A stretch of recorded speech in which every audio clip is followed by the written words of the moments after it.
রাজনৈতিক দলের লাগাতার আন্দোলন প্রসঙ্গ। বিএনপি স্থায়ী কমিটির সদস্য মির্জা আব্বাস পুরো ঘটনাকে নাটক হিসেবে আখ্যা দেন। বাংলাদেশে একটা সার্কাস জাতীয় কিছু একটা হচ্ছে। শাহবাগের এই নাটক কেন হঠাৎ করে?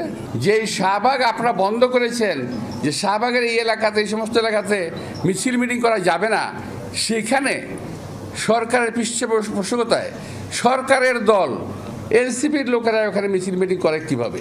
খুব চেষ্টা করছে চালানোর জন্য। বিএনপি নাকি আওয়ামী লীগকে কি করতে চায়? পুনর্বাসিত করতে চায়। আমাকে বড় ঠেকা পড়ে গেছে। মানবিক করিডোর দিয়ে বিশ্বের কোনো দেশ শান্তিতে নেই বলে দাবি করেন মির্জা আব্বাস। অভিযোগ করেন দেশে সন্দেহভাজন বিদেশিদের আগমন বাড়ছে, অথচ সার্বভৌমত্ব রক্ষায় ইসলামপন্থী দলগুলোর নীরব। এই সরকারকে নিরপেক্ষ ভাবতে আমি পারছি না।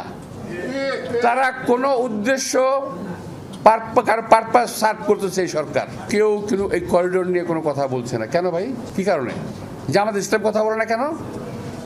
অন্যান্য যে পীর সাহেব, বিভিন্ন পীর সাহেবেরা আছেন, ওনার কথা বলেন না কেন? আবার বিএনপির বিরুদ্ধে কথা বলার সময় এক হয়ে যান। অর্থাৎ বিএনপিকে শেষ করতে পারলেই বাংলাদেশটাকে লুটে পুটে আবারও খাওয়া যাবে আওয়ামী লীগের মতো।